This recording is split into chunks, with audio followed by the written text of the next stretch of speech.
জয় জগন্নাথ, রাধে রাধে, হরে কৃষ্ণ। বন্ধুরা কেমন আছো সবাই? আশা করছি সবাই খুব ভালো আছে। জয় জগন্নাথ বলেই আজকের দিনটি শুরু করছি। আজ সকাল থেকে যা প্রচন্ড বৃষ্টি শুরু হয়েছে, জানি না এই বৃষ্টি কখন কমবে। যেহেতু রথযাত্রা, বৃষ্টি হবেই, আর বৃষ্টি তো কমেই যাবে। প্রতিবারই এরকমই হয়, সকাল থেকে বৃষ্টি থাকে কিন্তু পরের দিকে ঠিকই কমে যায়। এটাই কিন্তু প্রভুর লীলা। আমার কাছে যেহেতু জগন্নাথের বিগ্রহ নেই, গোপাল সোনার বিগ্রহ আছে, আর জগন্নাথের যেহেতু ফটো আছে, সবই তো একই, সবই একই ভগবান। তাও আজকের দিনে জগন্নাথ প্রভুকে আর গোপাল সোনাকে একসাথে পঞ্চামৃততে স্নান করিয়ে দিয়েছি। তারপর গোপু সোনাকে সুন্দর করে সিঙ্গার করে দিয়েছি। আজকে সিঙ্গার তোমরা দর্শন করো।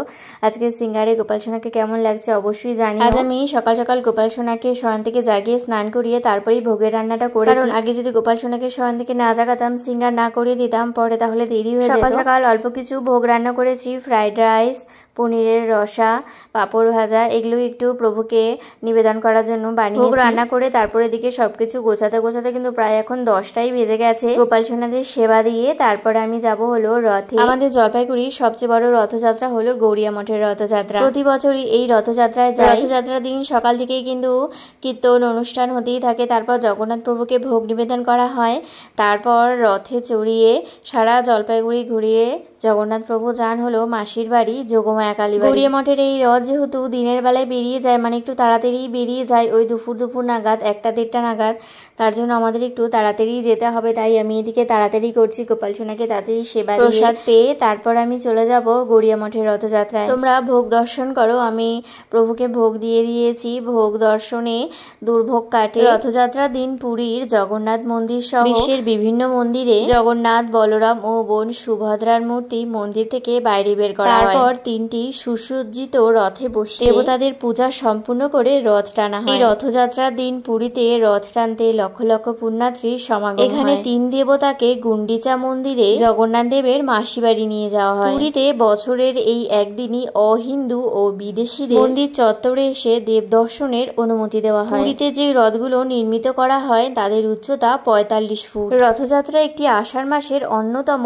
হিন্দু উৎসব। ভারতের উড়িষ্যা, ঝাড়খণ্ড, পশ্চিমবঙ্গ ও বাংলাদেশে এই উৎসব বিশেষ উৎসাহের মধ্য দিয়ে পালিত হয়। এছাড়া ভারত সহ বিদেশেও এখন বিভিন্ন স্থানে এই রথযাত্রা উৎসব পালন করা হয়। জগন্নাথ দেবের ভক্ত পুরো দেশ বিদেশ সমস্ত জায়গায় ছড়িয়ে আছে। এছাড়া ইসকনের ব্যাপক প্রচারের জন্য এটি এখন বিশ্বব্যাপী অনুষ্ঠান। দীর্ঘ বিচ্ছেদের পর কৃষ্ণের বৃন্দাবনে প্রত্যাবর্তনের স্মরণে উৎসব আয়োজিত হয়ে থাকে। ভারতের একাধিক প্রসিদ্ধ রথযাত্রাগুলি হলো উড়িষ্যার পুরী শহরের জগন্নাথ মন্দিরের রথযাত্রা। এছাড়া পশ্চিমবঙ্গের পশ্চিম মেদিনীপুরের মহিষাদল, শ্রীরামপুর শহরের মহেশের রথযাত্রা, মুক্তিপাড়ার বৃন্দাবন চন্দ্র মঠের রথ, কলকাতার রথ এবং বাংলাদেশের ইসকনের রথ ও ধামরাইর জগন্নাথ রথ বিশেষ প্রসিদ্ধ। এর মধ্যে পুরীর রথযাত্রা বিশ্বের বৃহত্তম রথ উৎসব। উৎসবটি উড়িষ্যা রাজ্যের পুরী শহরে অনুষ্ঠিত হয়। উৎসবের সময় 3 দেবতাকে জগন্নাথ, বলরাম ও বোন সুভদ্রাকে 3টি বিশাল কাঠের রথে গুন্ডিচা মন্দিরে নিয়ে যাওয়া হয় এবং সেখানে তারা 1 সপ্তাহ অবস্থান করেন এবং তারপর 7 দিন পর আবার নিজ স্থানে জগন্নাথ মন্দিরে ফিরে আসেন। জগন্নাথ মন্দিরের প্রধান দেবতা পুরীর প্রধান মন্দির জগন্নাথ, বলভদ্র এবং দেবী সুভদ্রা। স্বর্গীয় চাকা ও সুদর্শনা চক্রা সহ তাদের মন্দির থেকে মন্দিরের সভামঞ্চে স্থানান্তরিত হয়। উত্তরে 2 মাইল দূরে গুন্ডিচা মন্দিরে গুন্ডিচা হলেন রাজা ইন্দ্রদম্নের রানী। রঙিন সুসজ্জিত রথগুলিতে জগন্নাথ দেবকে চাপিয়ে ভক্তদের দ্বারা টানা হয়। জগন্নাথ, বলভদ্র ও সুভদ্রার 3টি রথই প্রতি বছরই নির্দিষ্ট গাছের কাঠ দিয়ে তৈরি করা হয়। এবার বলি রথের বিবরণ।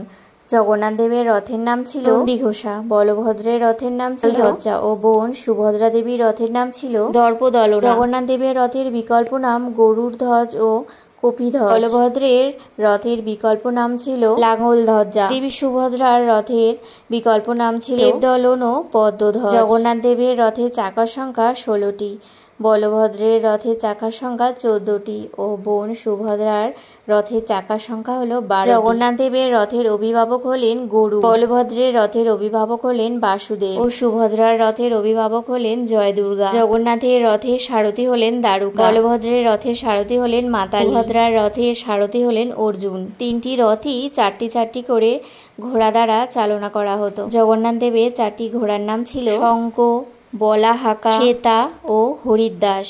বলভদ্রের রথে 4টি ঘোড়ার নাম হলো তিরোবা, ঘোড়া, দীর্ঘ শর্মা ও স্বর্ণনাভা। বোন সুভদ্রার রথের 4টি ঘোড়ার নাম হলো রচিকা, মচিকা, জিতা ও অপরাজিতা। জগন্নাথ দেবের ঘোড়ার রং ছিল সাদা, বলভদ্রের ঘোড়ার রং ছিল কালো ও বোন সুভদ্রার ঘোড়ার রং ছিল লাল। জগন্নাথ দেবের রথে দড়ির নাম হলো শঙ্খচূড়া নাগিন, বলভদ্রের রথে দড়ির নাম হলো বাসুকী নাগা, সুভদ্রার রথে দড়ির নাম হলো স্বর্ণচূড়া। জগন্নাথের রথের সঙ্গী দেবতা হলেন মদন মোহন, বলভদ্রের রথের সঙ্গী দেবতা হলেন রামকৃষ্ণ, সুভদ্রার রথের সঙ্গী দেবতা হলেন সুদর্শনা। জগন্নাথ দেবের রথের কিছু কিছু কথা তোমাদের সাথে শেয়ার করলাম। তোমাদের কাহিনীগুলো কেমন লাগলো অবশ্যই কিন্তু জানিও। দেখো গোপুসোনাকে তো ভোগ দিয়ে দিয়েছি, জগন্নাথ দেবকেও ভোগ দিয়ে দিয়েছি। তোমরা ভোগ দর্শন করো, ভোগ দর্শনে দুর্ভোগ কাটে। যারা ভিডিওটি এখনো পর্যন্ত দেখছো তাদের যদি ভালো লেগে থাকে অবশ্যই রাধে রাধে কমেন্ট করো। আর আজকের দিনে জয় জগন্নাথ লিখতে কিন্তু একদমই ভুলো না। বন্ধুরা, তোমরা যারা এই ভিডিওটি ফেসবুক থেকে দেখছো তারা অবশ্যই গোপাল সোনার এই ফেসবুক পেজটি ফলো করে রেখো। আর তোমরা যারা ইউটিউব থেকে দেখছো তারা অবশ্যই গোপাল সোনার এই ইউটিউব চ্যানেলটি সাবস্ক্রাইব করে রেখো। ইউটিউবে সাবস্ক্রাইব করার সাথে সাথে অবশ্যই বেল বাটনটি ক্লিক করে রেখো, যাতে আমি গোপাল সোনার এরকম সুন্দর সুন্দর আরও নতুন নতুন ভিডিও আপলোড করলে তোমরা সাথে সাথে নোটিফিকেশান পেয়ে গোপাল সোনার ভিডিওটি দেখতে পারো।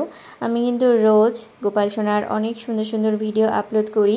আজকের এই দর্শন তাহলে এখানেই শেষ করছি, এই সুন্দর ভিডিওটি এখানেই শেষ করছি। কাল আরেকটি নতুন ভিডিও নিয়ে দেখা হবে। রাধে রাধে বন্ধুরা।